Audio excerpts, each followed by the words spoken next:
Olá, esse é o Conexão. Cansaço, desânimo, calor. Você já deve ter ouvido uma mulher perto aí dos 50 anos reclamar disso, né? Do mesmo jeito que já deve ter escutado homens reclamando da perda de musculatura, falta de disposição. Esses são sintomas que, com o passar da idade, vão aparecendo mesmo. E em algumas pessoas causam uma confusão que não é só fisiológica. A cabeça também fica um pouco abalada. Alguns desenvolvem ansiedade, depressão, todo um conjunto de reações emocionais por conta desse período natural do envelhecimento. Mas não precisa ser essa via crucis. A gente vai conversar agora sobre a menopausa e o equivalente dela no homem, a deficiência androgênica do envelhecimento masculino. Quais as semelhanças e diferenças entre os dois processos? Aqui no estúdio eu converso com a Aline Saramago, que é psicóloga, e o Ricardo Oliveira, que é endocrinologista. Muito obrigado pela participação aqui no Conexão dos dois. É um tema que vira e mexe a gente conversa por aqui, porque vive dando dúvida aí para um monte de gente e realmente mexe na vida das pessoas, né? Todo mundo vai passar por essa situação algum dia, né, Aline? Mas assim, as pessoas procuram ajuda ou elas deixam a situação ficar complicada e depois, preciso de ajuda, vou lá? Pois é, essa situação tanto da andropausa como da menopausa, as pessoas não chegam num consultório psicológico por conta disso. Elas chegam pela questão emocional, seja pelo estresse, pelas questões emocionais de uma variação no humor bastante frequente, ansiedade, depressão. Confundem muitas vezes isso com outras causas? Sim. Acham tão estressada do trabalho, por exemplo? Sim. Ou às vezes os filhos estão saindo de casa. Então é uma série de questões que envolvem esse momento da vida da mulher ou do homem. Às vezes ele está se aposentando, os filhos estão saindo de casa.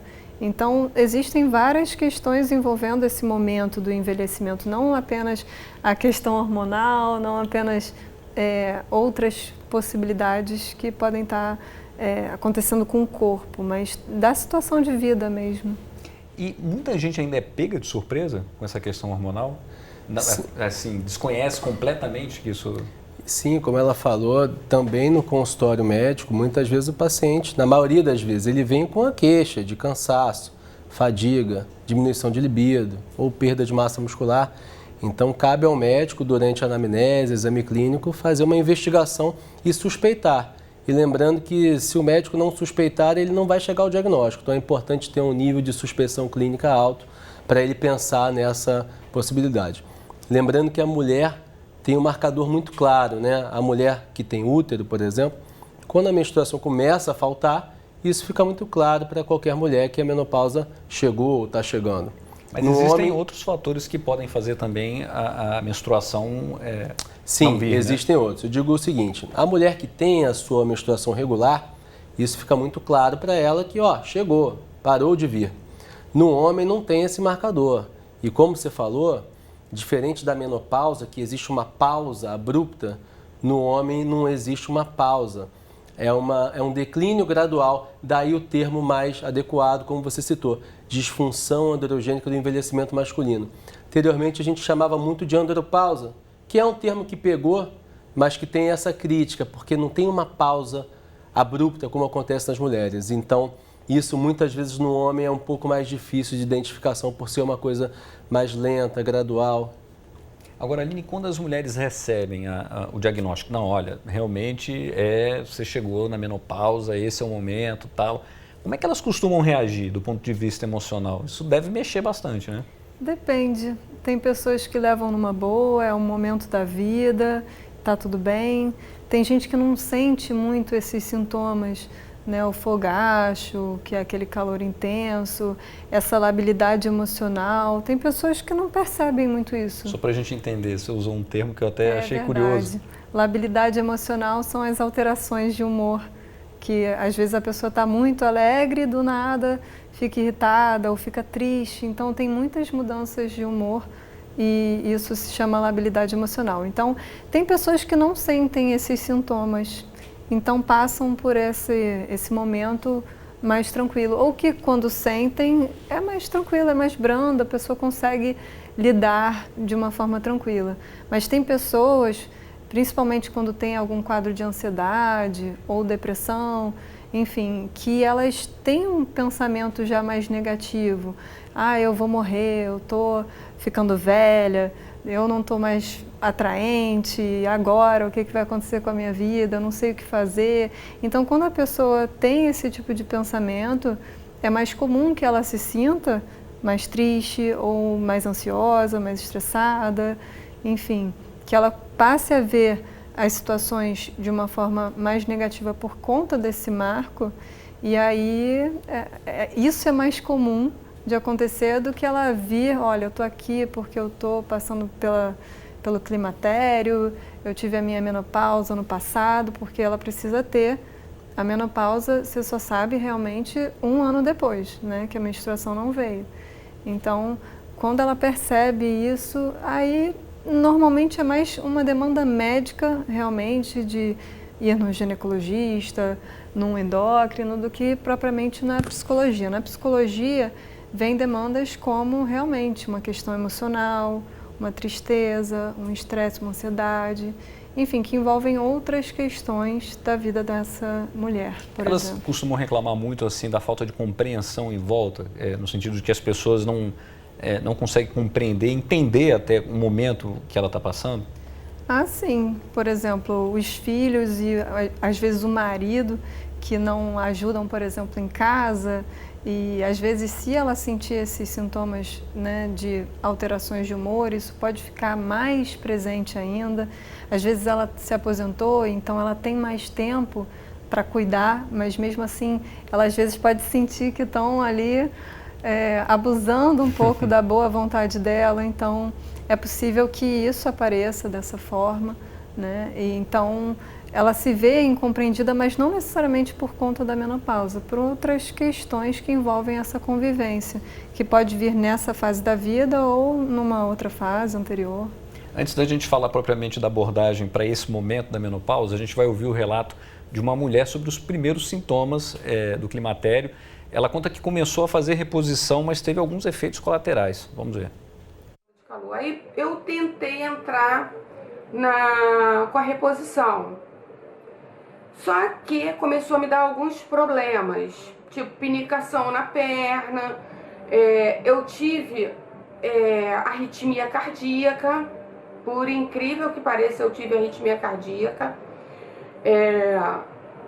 Eu sei que no dia que me deu esse problema de arritmia cardíaca, eu estava fazendo esteira e eu senti uma pancada no peito. Quando eu estava finalizando, eu já tinha feito 1 hora de esteira. E eu não posso correr em esteira, porque eu tenho um problema no meu joelho. Quando eu estava diminuindo a velocidade, né, que já era pouca da esteira, eu percebi, eu senti uma pancada no peito. Eu achei aquilo muito estranho. Eu já estava bem lento já. Aí eu olhei pra minha filha, eu ia falar, não vou assustar lá, não, porque a minha filha estava na esteira ao lado. Falei, não vou assustar não, eu estava na academia. Aí eu falei, não vou assustar não. Aí quando eu diminuí mais um pouco, eu senti um outro pancadão. E aí, Ricardo, é comum nesse momento, quando a mulher começa a fazer essa reposição, aparecerem outros probleminhas ali? Problema cardíaco, problema de pressão, isso acontece? Bem, vamos lá. Então é importante entender que a terapia hormonal da menopausa, a gente chama THM, ela, como qualquer terapia médica, tem prós e contras, tem benefícios e efeitos colaterais. Então, a gente estava conversando fora do ar em relação ao benefício muito importante sobre a parte de labilidade emocional, os sintomas depressivos, então o humor, então isso é muito interessante do ponto de vista benéfico. Outra coisa interessante é a qualidade do osso. A mulher que faz reposição hormonal consegue ter ossos mais fortes, combatendo, por exemplo, a osteoporose, a osteopenia, que é muito importante também. Em relação à parte cardiovascular, tem um conceito muito interessante que é o conceito de janela de oportunidade.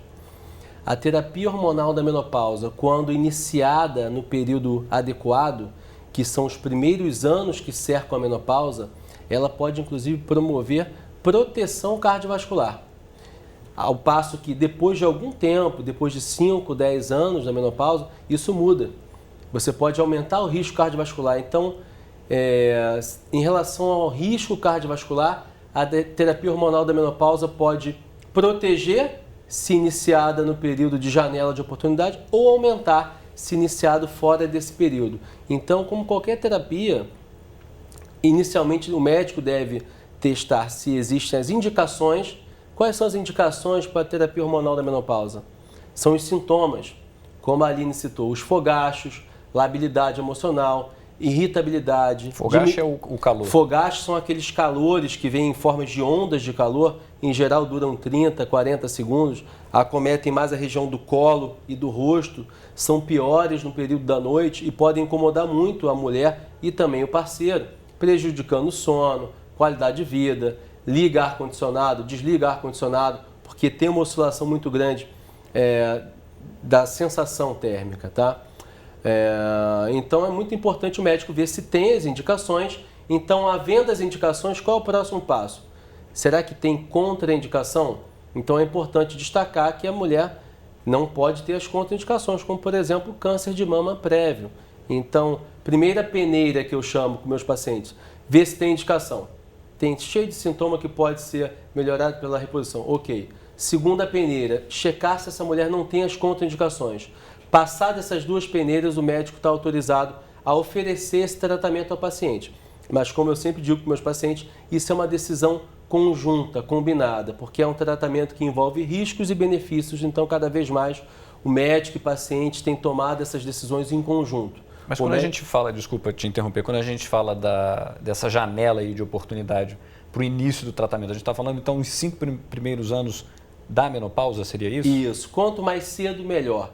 Quanto mais perto da última menstruação da vida da mulher, da menopausa, que de fato esse é o termo que se refere à última menstruação, maior seria o benefício, inclusive de melhora da função endotelial, que é a função dos vasos sanguíneos propriamente ditos. Então o ideal é começar a tomar o hormônio, e a gente está falando de qual hormônio especificamente? Então, os principais hormônios da reposição hormonal da menopausa são estrogênio e progesterona, tudo bem? É importante destacar que a progesterona tem muita função de equilibrar a ação do estrogênio, porque o estrogênio, por exemplo, pode atuar sobre o útero, aumentando a espessura do útero, e isso não é bom. Então, a progesterona tem o papel de equilibrar isso. Por exemplo, então, uma mulher que é esterectomizada, que não tem mais útero, ela não precisa repor progesterona, ela pode repor só o estrogênio. Então, sem dúvida alguma, são os dois principais hormônios que devem ser mencionados e quando a gente fala de terapia hormonal da menopausa. E até que ponto é recomendável que ela mantenha essa reposição? Então, esse tipo de tratamento, assim como todo outro, deve ser reavaliado até a próxima consulta. Então, as pacientes me perguntam, doutor, por quanto tempo? Até a próxima consulta. Mas, em geral, não é por tão pouco tempo assim. Então, isso a gente tem que checar a tolerância, se não tem algum efeito colateral. Algumas mulheres podem apresentar piora de enxaqueca. Essa senhora, por exemplo, teve essa coincidência da palpitação, a questão de retenção de líquido. Isso deve ser sempre pesado a cada consulta, checando a questão de benefício e se está tendo algum efeito colateral, logicamente. Pode ter algum efeito psicológico também? Pode. Quando a gente diz que determinado tratamento promove melhora ou piora, isso deve ser testado em estudos controlados com placebo. Porque a gente sabe que muitas vezes uma medicação pode ser tomada e ela promove algum benefício até por um efeito psicológico. Então, a gente tem os estudos clínicos que mostram a diferença para o placebo. Então, todos esses benefícios e riscos que eu acabei de citar aqui foram testados em estudos clínicos. Porque no consultório, quando a gente passa um determinado remédio e a paciente melhora, teoricamente a gente não tem certeza se essa melhora foi pela medicação ou uma melhora pela questão da psicologia. E Aline, quando a paciente está num quadro como esse, já iniciou aí essa reposição e está passando por esses efeitos, essas queixas aparecem também, têm aparecido no consultório? Sim, é possível que ela esteja num momento de medo, de insegurança, será que vai dar tudo certo? Né? Então isso pode aparecer, aí a gente questiona esses pensamentos que vão vindo, como por exemplo, eu acho que isso não vai funcionar, acho que eu estou ficando velha e, enfim, esse tipo de tratamento não vai resolver o meu problema. Então a gente questiona quais são as evidências de que vai funcionar.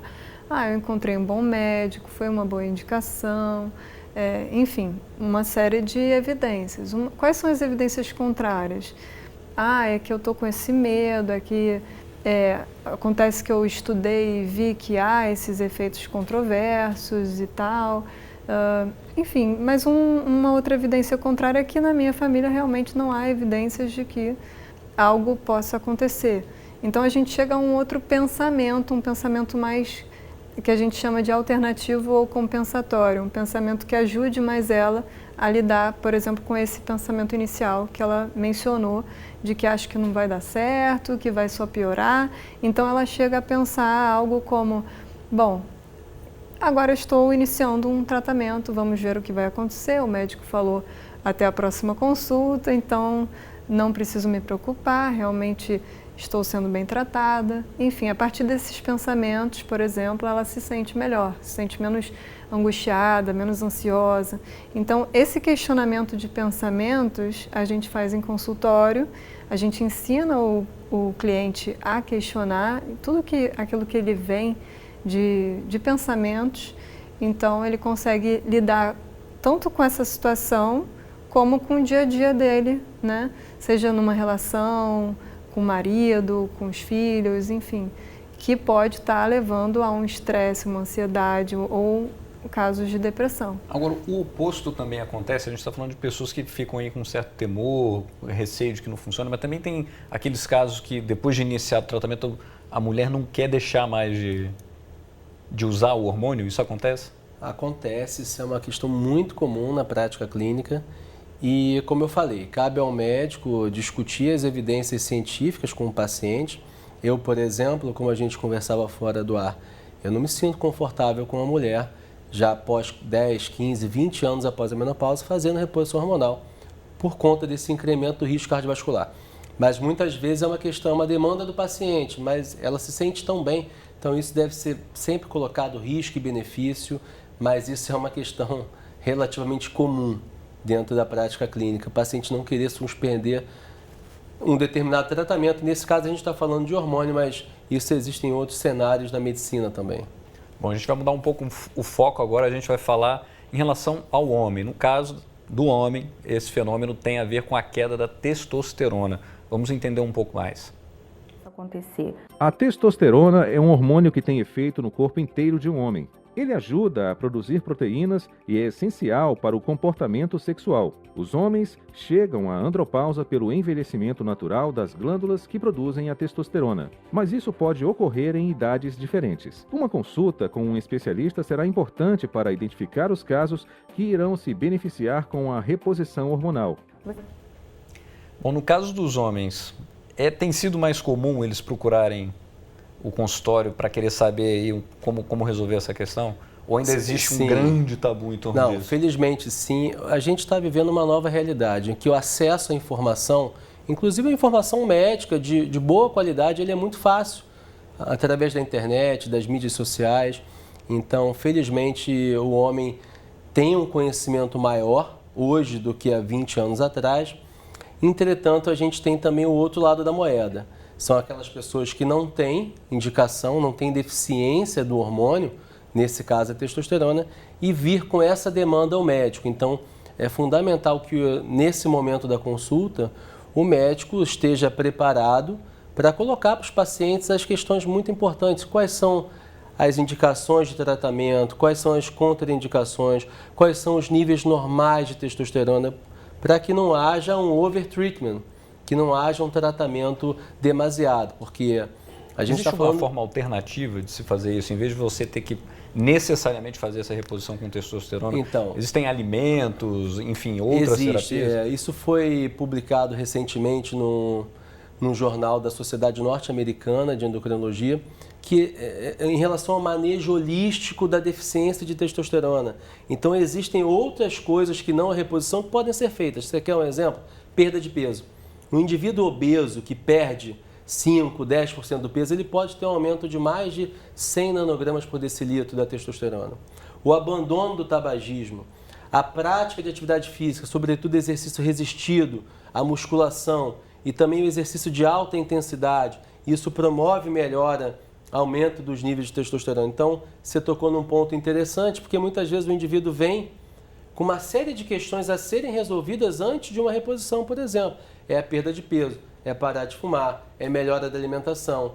Então, isso tudo deve ser levado em conta, porque seria muito simplório para o médico chegar e só dar uma série de coisas para serem resolvidas. Então, isso é muito importante, porque existem outras coisas a serem feitas além da reposição de testosterona específica. Agora, quando chega ao consultório, ele chega com essa clareza de que, não, eu estou vivendo o meu momento aqui de andropausa, ou o homem acha que é uma outra questão, é estresse de trabalho, enfim, ele consegue fazer essa associação? Olha, é na curioso. maior parte das vezes? Pois é curioso que é a mesma faixa etária, né, tanto homens e mulheres, então, normalmente quando não há, por exemplo, ou há uma queda na relação sexual, o homem, normalmente ele não atribui isso a si. Normalmente ele costuma dizer, né, que minha esposa não está... atraente. Não tem tido muita vontade, e aí a gente foi acostumando dessa maneira. Então, fica meio camuflado essa questão, por exemplo, sexual, né? A questão da alimentação, essa questão física, isso é muito importante. Na minha abordagem psicológica, porque, aliás, existem várias abordagens dentro da psicologia, é muito interessante as pessoas buscarem saber, por exemplo, a TCC, que é a Terapia Cognitivo-Comportamental, que é a minha abordagem, hoje a medicina, a psiquiatria tem visto mais resultado em casos de tratamento através dessa terapia, dessa modalidade dentro da psicologia. Mas a gente indica tanto a questão médica, como os exercícios físicos e alimentação e o tratamento psicológico. Então, são realmente algumas questões a serem trabalhadas, não é só o mental, não é só o físico, o biológico através da medicação, né? Uma série de questões que podem ajudá-lo naquele quadro, tanto em depressão, em ansiedade, em estresse.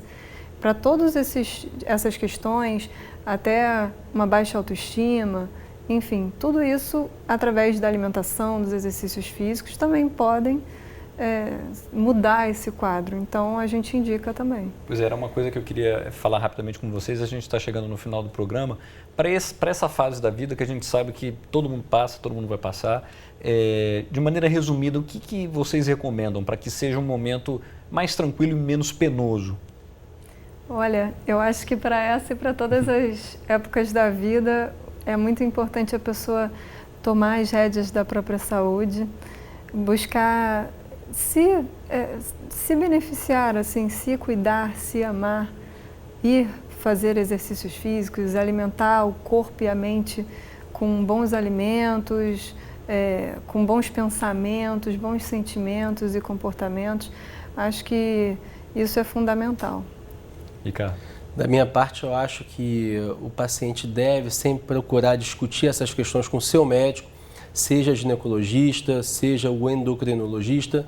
E, para finalizar, eu acho que eu diria da seguinte forma: a terapia hormonal, seja da menopausa, seja de testosterona no homem, quando bem indicada, ela pode promover uma melhora importante da qualidade de vida, e eu acho que os pacientes podem e devem buscar isso, procurando um bom profissional e desde que haja uma indicação médica precisa. Você falou tudo, procurando um bom profissional, né? Queria agradecer a participação de vocês aqui no Conexão. Muito obrigado. Voltem sempre aqui com mais informação. Obrigado. A você de casa, obrigado pela companhia também. Se quiser rever essa e outras entrevistas, é só acessar o futuraplay.org. E até mais.